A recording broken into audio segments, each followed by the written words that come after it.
Magbantay kayo sapagkat hindi ninyo alam ang araw ni ang oras. Magandang gabi mga minamahal na kapatid. 9 days na lang, birthday na ni Mama Mary. Palakpakan naman natin ang Panginoon. 9 days na lang, fiesta na.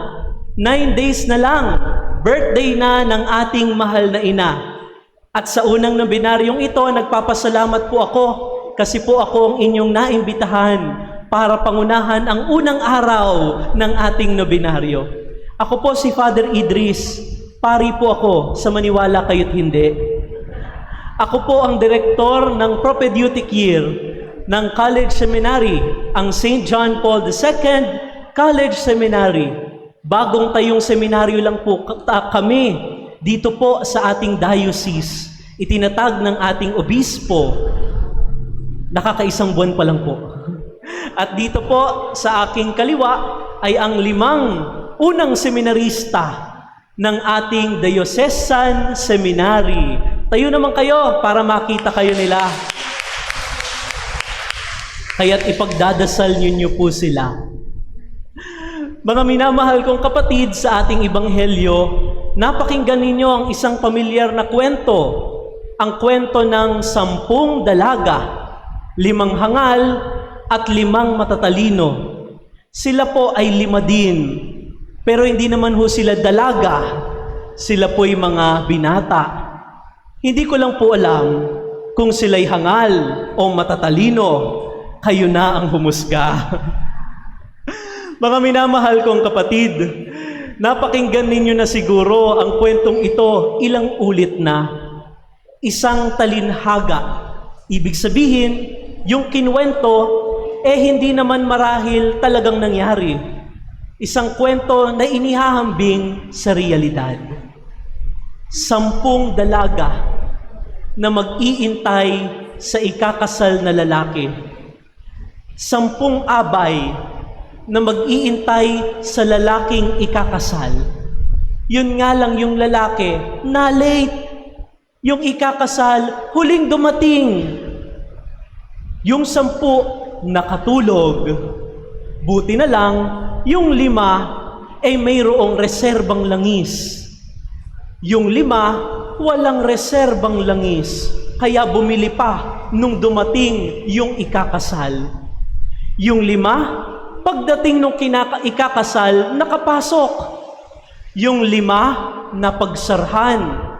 At ang sabi nung ikakasal, hindi ko kayo kilala. Nakakalungkot naman. Sa talinhaga, yung lalaki po ay kinakatawan ni Jesus. Ang pagdating ng lalaking ikakasal ay inihahambing sa pagdating ni Jesus. Hindi natin alam kung kailan. Hindi natin alam kung anong oras. Hindi natin alam, baka bigla-bigla na lang nandyan. Yung hinihintay ay si Jesus. Yung 10 dalaga, kumakatawan po yan sa simbahan. Kumakatawan sa ating lahat na nag-iintay. Wala naman hong sinabi na matatandang dalaga lang po yun. Hindi rin naman sinabi din na mga batang dalaga din. Basta ang sinabi, dalaga. At yan po ay kumakatawan sa simbahan. Sa ating lahat na nag-iintay sa pagdating ng Diyos. Yung langis, nagpapatungkol po yun sa mabubuting gawa. Sa mabubuting gawa. Kaya yung langis, hindi po pwedeng ipasa. Kasi sa mabubuting gawa ninyo, yun po yung kakatawan sa langis na magbibigay alab sa apoy ng pananampalataya. Yung langis ninyo ay yung pagmamahal na ibibigay ninyo sa kapwa. At hindi yun basta-basta maipapasa na merits na parang isinasalin na tubig. Hindi po. Anong mensahe? Simple lamang. Kalimitan, tayo po ay gumagawa ng mabuti kapag malapit na tayong mamatay.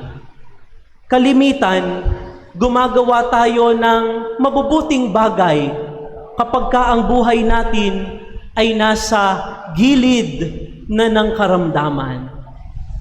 Tulad nung mga babaeng nawalan ng langis. Bumili lang sila ng langis nung nandyan na. Gumawa lang sila ng mabuti nung paparating na. Nagpatawad lang sila nung nandyan na paparating ang Diyos. Natuto lang silang gumawa ng pagmamahal nung ang Diyos malapit na. Salamat kung maihabol yung langis ng pagmamahal. Pero itinuturo kalimitan, hindi umaabot. Mag-ingat ka, baka ikay mapagsarahan. Ikalawang mensahe, ngayon pa lang, mag-ipon na ng langis. Gumawa na ng mabubuting bagay. Palayain na ang sarili sa galit at hinanakit. Mag-ipon na ng pagmamahal sa iyong puso. Kung ano bang mabuti ang pwede mong gawin, huwag nang ipagpaliban pa. Mahaba ang oras at panahon mo ngayon upang ipamalas ang pagmamahal na tinanggap mo mula sa Diyos. Ang langis ang sumisimbolo sa kabanalan. Ang langis ang sumisimbolo sa pagmamahal. Kapatid, puspos ka ba ng langis ng Espiritu? Puspos ka ba ng langis ng pagmamahal? Puspos ka ba ng langis na mapagpatawad? Awa ng Diyos upang sa pagdating ng Panginoon, hindi ka mapagsarahan. Mga minamahal kong kapatid, nung tayo'y binyagan, pinahiran po tayo ng langis sa ating bunbunan. At yun po ang tanda ng pagmamahal ng Diyos para sa lahat. Nung ako po'y inordinahan, ang aking pong palad ay pinahiran ng langis, tanda ng pagmamahal ng Diyos. Para sa misa, maibigay ko din siya sa inyo sa Eucharistia.